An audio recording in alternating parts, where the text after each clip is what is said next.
So good morning, everyone. My article is connecting clusters of COVID-19, the epidemiological and serological investigation. So this study was done basically in Singapore for a group of people, like three clusters of people who were in church, like two churches and one family gathering. So basically the elucidation and explanation of the disease transmission, identification of source of disease are very important for effective disease containment. And this study describes like epidemiological investigation for a small number of data of people with the use of severe acute respiratory syndrome, coronavirus 2, SARS-CoV-2 serological assay, established links between three clusters of COVID-19. Active case finding, contact tracing were undertaken for all COVID-19 cases. Diagnosis and acute disease was confirmed with RT PCR testing, which is a common testing for COVID-19. When the epidemiological information suggested that people might have been not of disease transmission but had recovered from illness, SARS-CoV-2 IgG serology testing was used to establish past infection. This is mostly for people like who can be transmitting the disease and recover itself.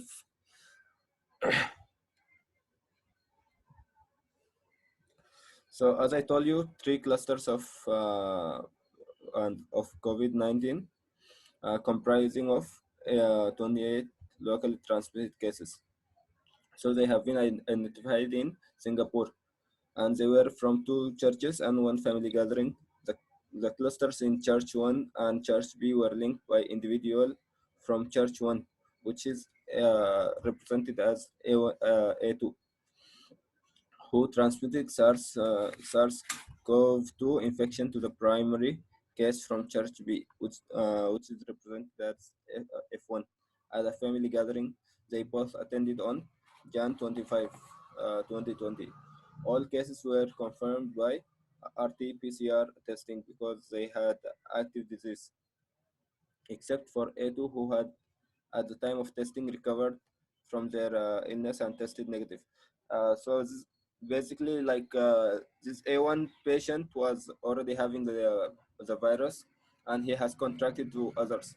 So by the time like others were coordinated and diagnosed, that patient has already cured him, like got healed from from the infection.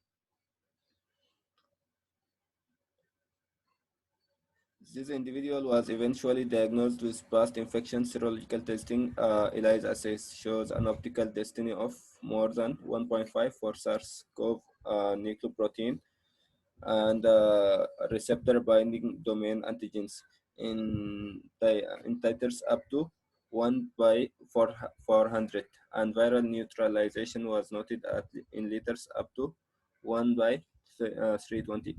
So like actually RT-PCR it's mostly used for diagnosis of virus, like, but the sensitivity and accuracy is less compared to other antigen tests.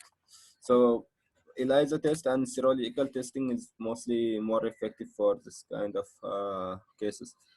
So for here, as I told you, ELISA test has been used to determine, because it's more specific and accurate than RT-PCR. So development and application of serological assay has helped to establish connections between COVID-19 clusters in Singapore. Serological testing can have a crucial role in identifying convalescent cases or people with milder disease who might have missed by other surveillance methods.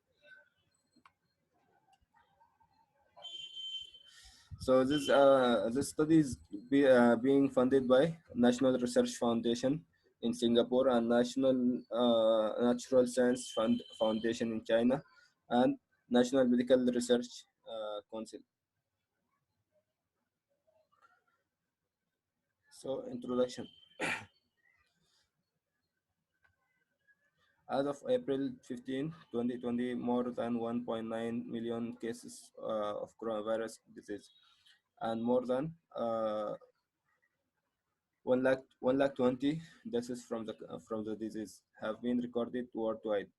Many initial cases reported outside of China were imported and were linked to travelers from China.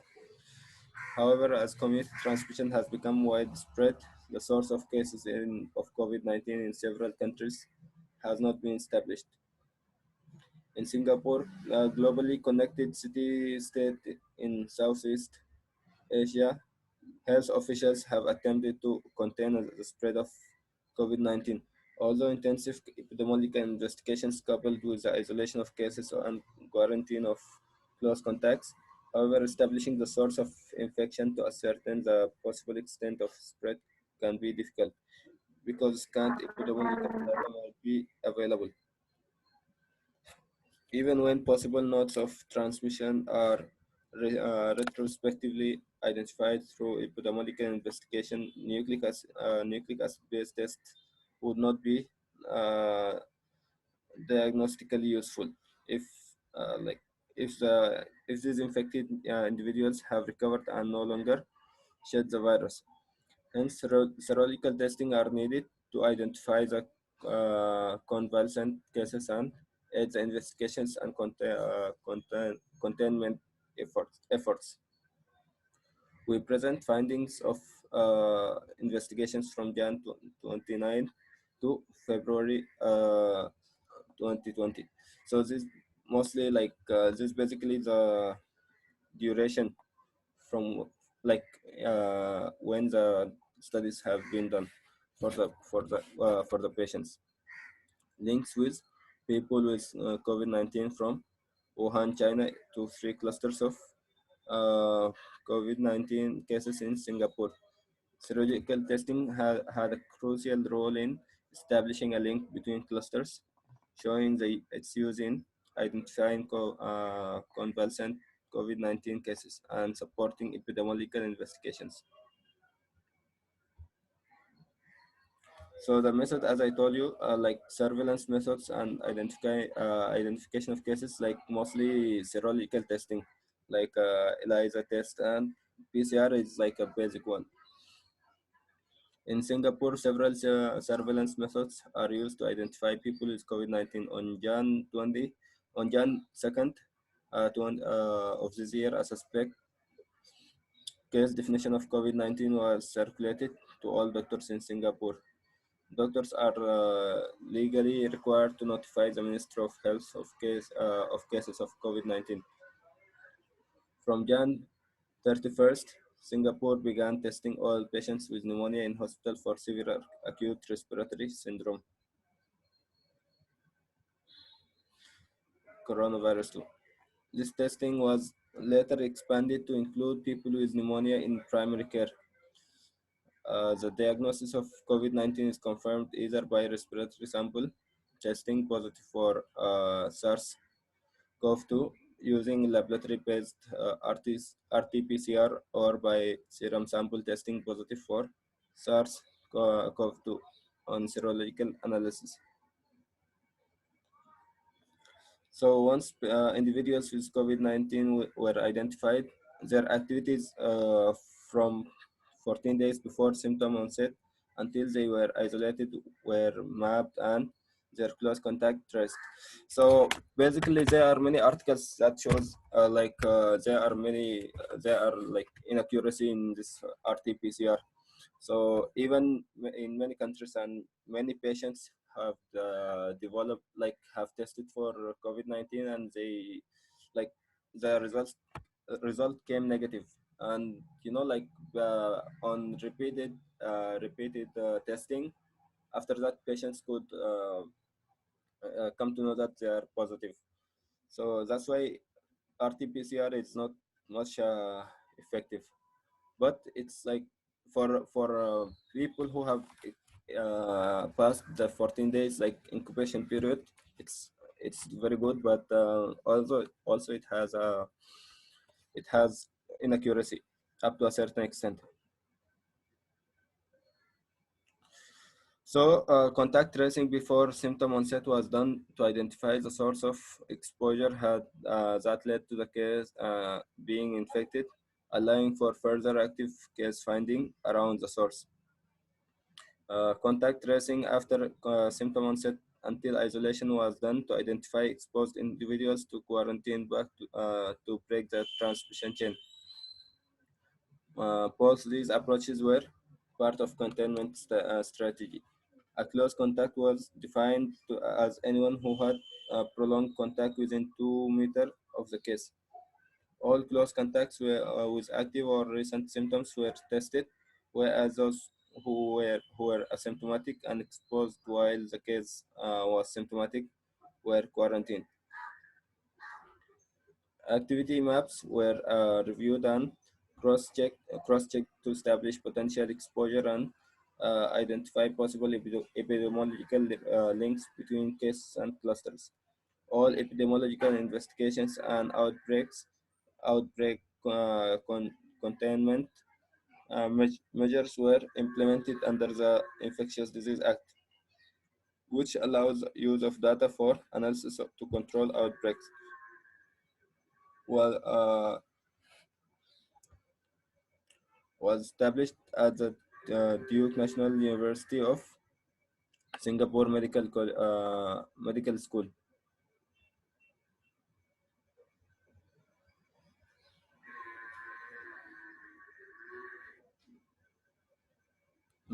Singapore Medical School ABSL-3 facility using SARS-CoV-20 CoV-2 virus isolate. Beta CoV Singapore 20 to 2020. G- GIS AID accession number uh, EPIL EPIISL 407987 cultured from patients in Singapore. VNT was done using protocols previously published for severe acute respiratory syndrome coronavirus. For ELISA assay, we used recombinant nucleoplacid protein from SARS-CoV and SARS-CoV-2 expressed in mammalian cell culture using the pcDNA 3, 3.1 vector. Thermo Fisher Scientific Carlsbad in USA. According to the previously published methods and recombinant receptor binding domain of the SARS-CoV-2 spike protein, custom produced by a commercial provider, ELISA wells were coated with 100 nanograms of the respective protein per well, and serum samples were used to add dilutions from 1 by 50 to 1 by 400, followed by uh, horseradish peroxidase conjugated goat anti-human IgG used at a dilution of 1 by 2000. Role of funding source. The role of the funders had no role in study design, data collection, data analysis, data interpretation, or writing the report. The corresponding author had full access to all data in the study and had final responsibility for the decision to submit it for publication. The results.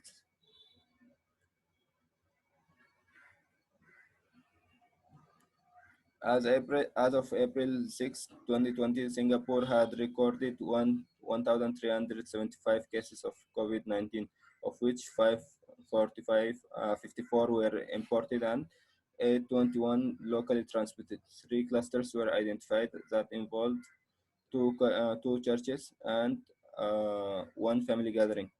These clusters comprised 28 local transmitted cases. The clusters were linked to two travelers, Wuhan 1 and Wuhan 2, from Wuhan, China, who attended church service at Church A on Jan 19.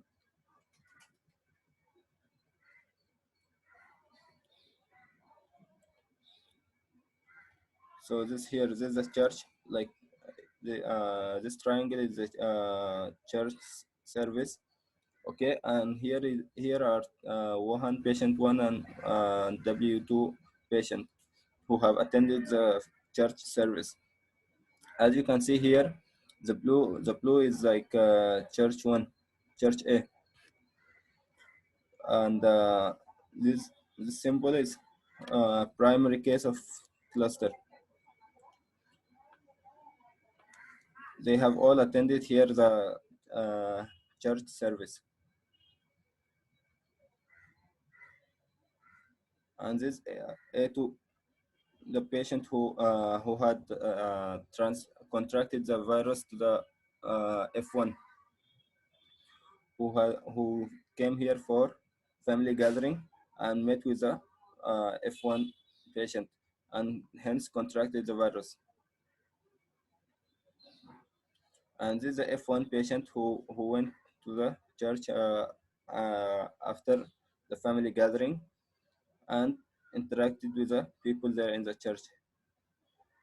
And as you can see, like the plain lines indicates like transmission, and the interrupted lines like shows possible transmission, like like people who did not come in close contact with the patient.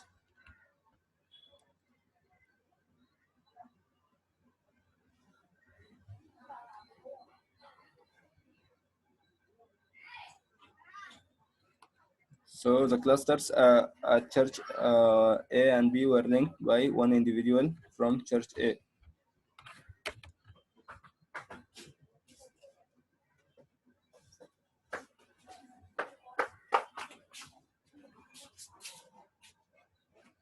Who probably transmitted the infection to the primary case of church B cluster F1 at a family gathering on Jan 25, 2020.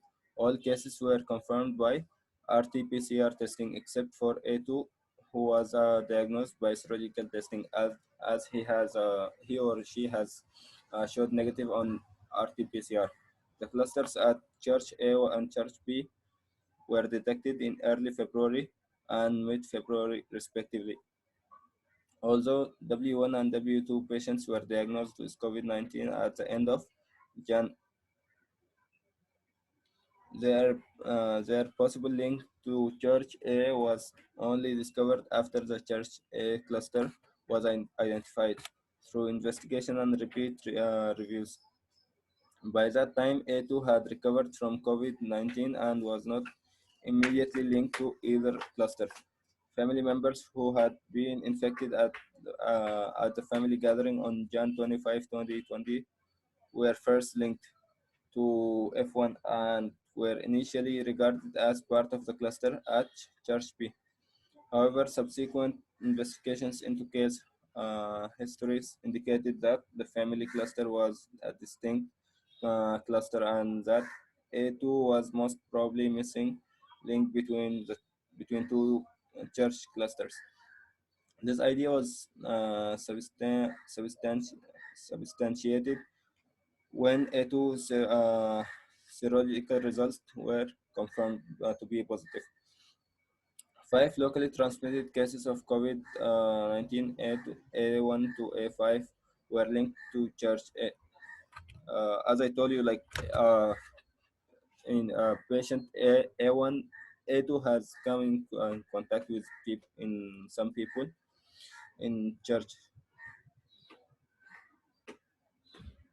So you can see here A2 and A3 did not come in a close contact, but A4 and A5, so all of them came in contact with the A2 patient.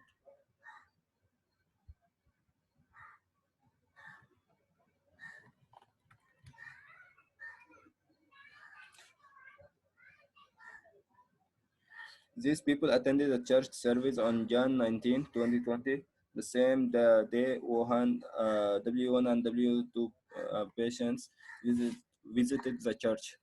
Although all five people had developed symptoms by Feb 2nd, only A1, A4, and A5 were diagnosed between Feb 6 to Feb 8 because they had been hospitalized for pneumonia and tested for SARS-CoV-2 as part of enhanced surveillance measures to test all patients admitted to hospital with pneumonia.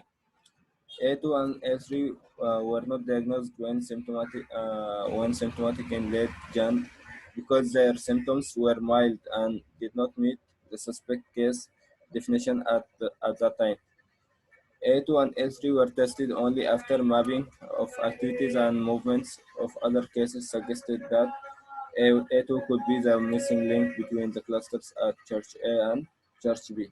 An RT-PCR test of nasopharyngeal specimen taken from A3 on Feb 18, 2020 was positive, although this individual had clinically recovered from the illness, which persisted from Jan 28 to Feb 10, 2020. Serological analysis of serum sample obtained on the same day as the nasopharyngeal specimen was also positive, although A2 had two negative RT-PCR tests. The serological test was positive, indicating a past infection.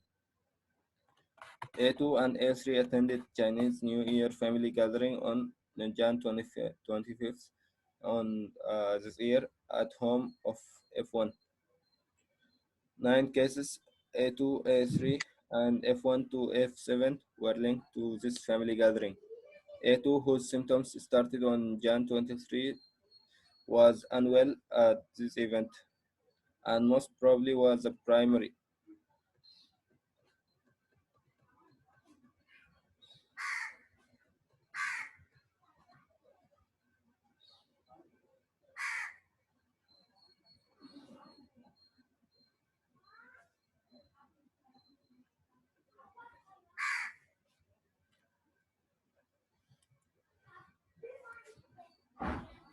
So this diagram, this figure explains the incubation period for people like from travelers from Wuhan. Like the blue and this light blue color indicates like a short incubation period, and orange color symptoms like symptoms on until admission, and green color indicates the recovery duration of admission.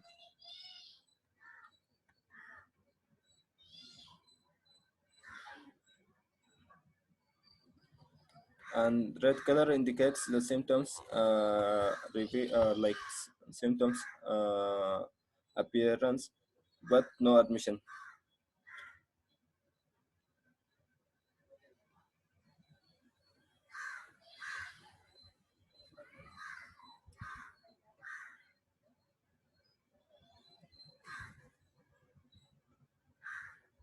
And here is like this graph indicates the serological testing for the patients.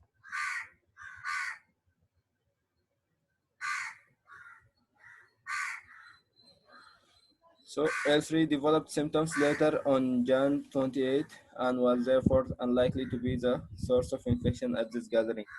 17 locally transmitted cases were linked to Church B, B1 to B16, and F1. Through review of activity maps, a certain F1 who had developed symptoms on Jan 29, 2020 and continued to work at Church B while ill was the primary case of Church B cluster. So although she had developed the symptoms, but she has continued to work in the church. In mid-February, epidemiological and clinical evidence strongly suggested that A2 was a missing link between the clusters at Church A and Church B through attendance at the family gathering on Jan 25th of this year, while symptomatic. However, by this time, this link was ascertained. More than 3 weeks had passed from the symptom onset on Jan 23, and symptoms had resolved completely a week previously. On Feb 8 to 10th of this year, A2 had two negative RT-PCR test results from samples taken from the nasopharynx, with testing done one day apart on Feb 18 and February 19. The sample for serological testing was taken on February 18, and positive result was confirmed on February 22nd. ELISA results for A2 and A3 on February 20 showed strong antibody response to SARS-CoV-2 RBD protein, which was not seen in serum sample from SARS-CoV patients. The results were further confirmed by VN, VNT on February 22nd.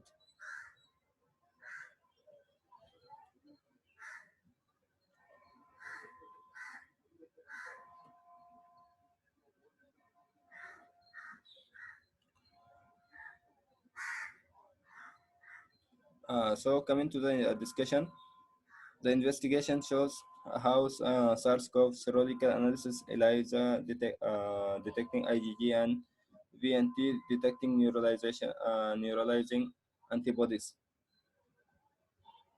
In addition to use of traditional epidemiological methods, was important in establishing links among locally transmitted COVID-19 cases and tracing the transmission chain to an imported source.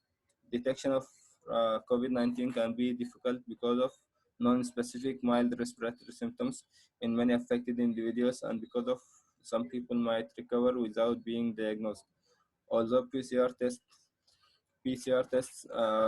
offer a rapid diagnostic solution that they can only detect SARS-CoV-2 during the period of viral shedding, which is the acute phase of infection. The duration of viral shedding for COVID-19 is not certain, but SARS-CoV data indicate that 21 days after symptoms onset, 53% of cases achieved viral clearance in nasopharyngeal spread samples. As such, PCR testing alone is limited by its ability to detect convalescent cases. Serological testing can be especially useful in detecting a previous suspected infection in people who have recovered from uh, seroconversion kinetics. Past coronavirus studies indicate that all patients with Middle East respiratory syndrome uh, seroconverted 3 weeks after symptoms started, and 93% of patients with severe acute respiratory syndrome uh, seroconverted at an average of 20 days from symptom onset.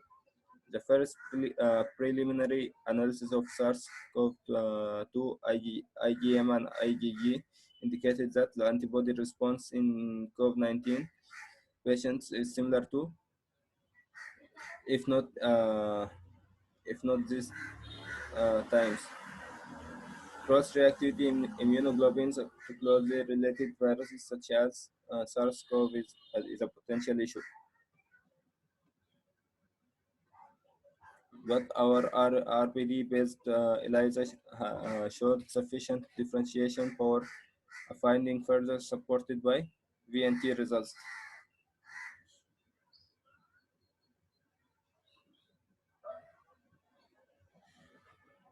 IgM serological testing might hold promise as diagnostic method, although for SARS and MERS, Middle East respiratory syndrome limitations for its use have been noted. For MERS, IgM was not detected earlier than IgG, and IgM against prevalent human coronavirus showed cross reactivity. Preliminary data for SARS-CoV-2 IgM are promising, but more work is needed to assess feasibility of IgM serological analysis as a rapid diagnostic method to enhance COVID-19 detection capabilities. For most people in three clusters were reported here, transmission of infection was accounted for by close contact with symptomatic case. Our findings suggest that uh, COVID-19 is largely transmitted by close contact, particularly when contact occurs over prolonged period and in close congregation. Two churches were the setting for COVID-19 transmission in our report. A church cluster um, has also been reported in South Korea. Churches host prolonged repeated activities during which close contact occurs, thus providing opportunity for disease spread through droplets of from vomit, singing, which is a common practice in churches, can generate droplets in similar quantity to coughing. Repeated social interactions of church groups had also facilitated social interactions of people of church groups has also facilitated discovery of transmission compared with other settings in which people might not know each other. The interactions are similar in nature to large family gatherings, which other cases in our report were linked to. Other similar settings include school and workplaces in which respiratory disease transmission is not uncommon and should be the focus for preparation. The focus for preparation for preparedness, surveillance, and containment. Risk of transmission could be reduced if symptomatic people do not attend events in which prolonged social interactions take place. Like, for example, the family gathering when A2 was unwell and F2 who had continued to work at church while being unwell. So, like, if you observe from here, you see like mostly people our active cases were knowing that they are not well, but they did not come to know about like their disease status. So although they were not well, but still they were attending the events and risking other people. So other risk reduction measures could include having smaller group activities and prevention of interactions across these groups. Moreover, there may be common touch points within each setting that could result in contact transmission. To prevent transmission, people should practice increased personal hygiene and reduced physical contact to minimize indirect transmission risks.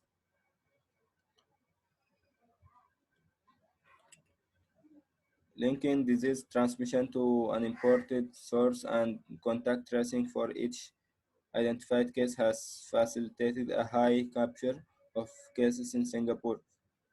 This successful linking of large proportion of cases to imported sources provides encouraging evidence that the intense containment measures undertaken in Singapore have been effective.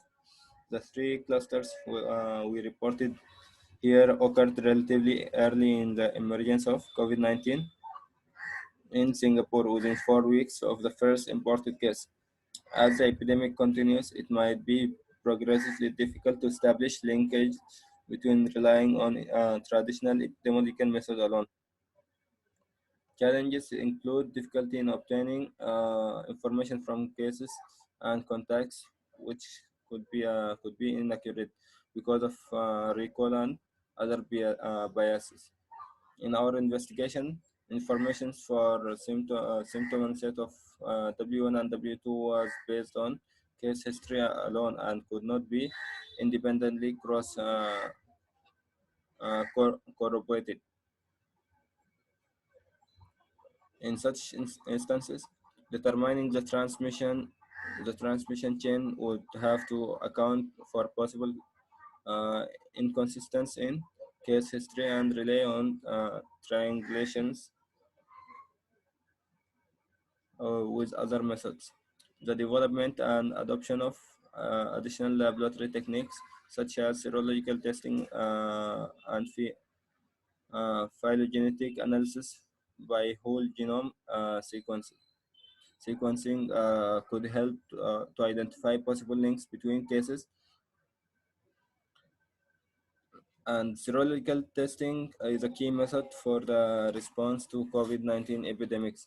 As shown in our study, it enabled detection of convalescent, uh, convalescent cases, which could be key in initial containment efforts to discover the transmission links to support containment efforts. Serological testing also detects people with mild or asymptomatic disease who have recovered, allowing for more accurate determination of the number of people probably infected in a cluster or the population. Identifying people who were probably infected in household or school clusters could help ascertain attack rates by age, particularly among children who must manifest less severe disease.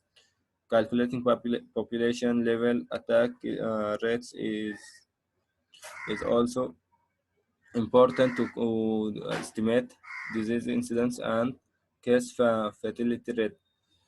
Uh, and the the thus uh, case facility rate for COVID-19 has been based on PCR diagnosed symptomatic cases. Serological surveys would be important to estimate CFR more accurately and would better inform calibrated responses to COVID-19. Uh, as a pandemic progress, monitoring zero, uh, seroprevalence would enable countries to track transmission dynamics and population immunity levels and to inform disease control policies.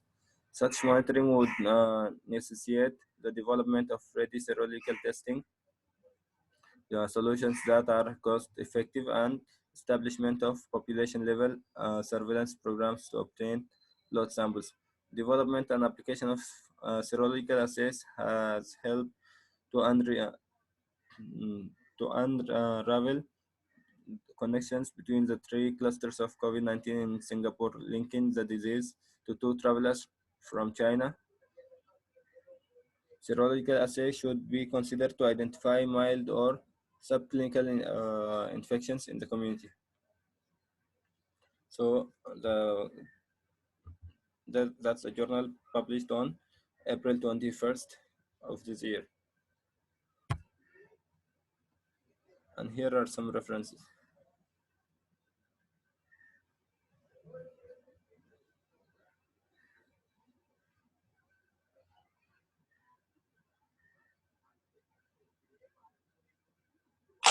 Okay. Any questions? No, sir. No, sir. Can you go to the first part of your article? Yeah, sure.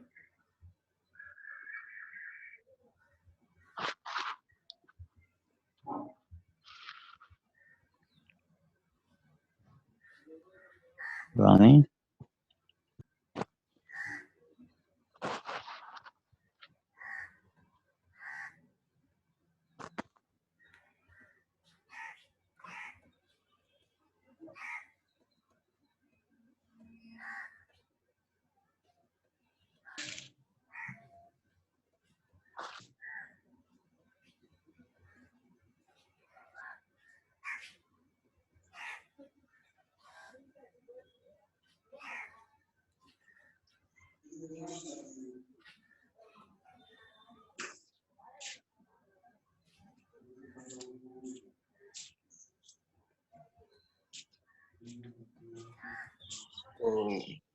Abdurrahman, Yes, brother. Yes, it was good presentation, but it was better to make it in a slide. That means because I couldn't understand what you're explaining. Every time you were explaining, or you was a problem, or I couldn't read whatever you're reading. And so mostly I confused. I must have done in a presentation, but like I have a problem Because with my it's part. supposed to be in the slides. Because I don't know what was the design of the study and how long will take, where is the centers, and so many doubt was there. I couldn't understand completely. And whatever I wanted to know, what have you been said, I wanted try to read it, but I couldn't read it. Where is that? And what you are explaining completely in the result, in the discussion, whatever it was there. But most of the them, whatever you are explaining, I was thinking you were repeating, and I was confusing. So I couldn't know to ask you any questions. And so I think this is first time you are doing journal club. Yes. Yes, it's my first time. And as I told you, like I have a problem with my PowerPoint. That's why I couldn't make it in a PowerPoint way. So anyway, I will be sharing the article, and you guys can can go through. And if you have any doubt, you can just come back to me. Yeah. If you See, share no, you have to give the information in a way of understanding, man, more than just reading what is there in the article. So you have to give a glimpse of what the article is talking about. That's Yes. what yes, say. exactly. That is the same point I was asking. Okay, next time you improve. Huh? Yeah, sure, sir. Thank you, brother. Okay, thank you. Presentation next. Thank you, bro. Prasu is doing next presentation. Okay.